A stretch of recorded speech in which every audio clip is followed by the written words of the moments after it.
It was dark when Zora awoke, frightened, the hum of the fan deafening in the hazy state that she was in. She drew a few quick breaths and pulled the covers over her head. Subconscious monsters that lie within her mind lead to many nights of counting sheep. Leaving bed to look at the heroes and the stars for comfort, a sudden racket drew her gaze. Curiosity and fear for her father to awaken from his slumber caused her to act. This culprit would be caught red-handed. His face was masked, but his hands weren't quite red. Scavenging, just trying to find food. Gazing sadly at the trash that would serve as his meal for the night, she musters a wave to break the deadlock stillness. But she had no such luck. While lowering her hand, the little bandit took his leave, scampering off into the trees. Lights flickered out in Zora's eyes. What better way to gain a friend than with a home-cooked meal? Rushing to the kitchen, Zora gathered the necessary supplies. An empty dog bowl and a box of crackers. Setting the bait in front of the door, she hid, awaiting the return of the hungry bandit. Her eyes shut momentarily before jolting awake by a rattle of a bowl. Cracker crumbs were all that remained in the bowl, and a rather happy bandit sat beside it.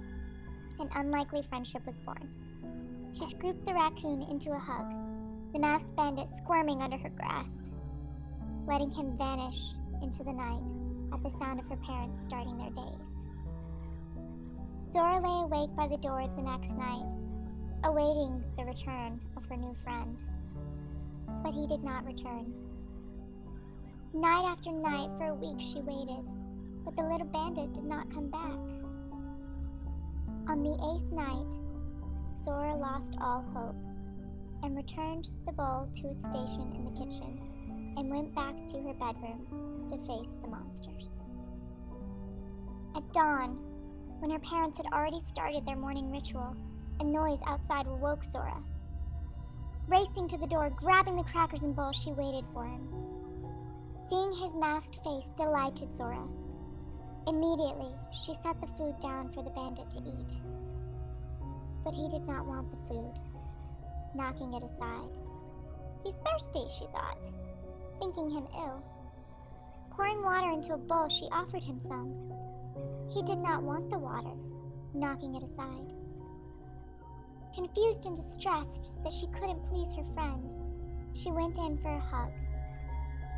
And as she did, he went in for a bite.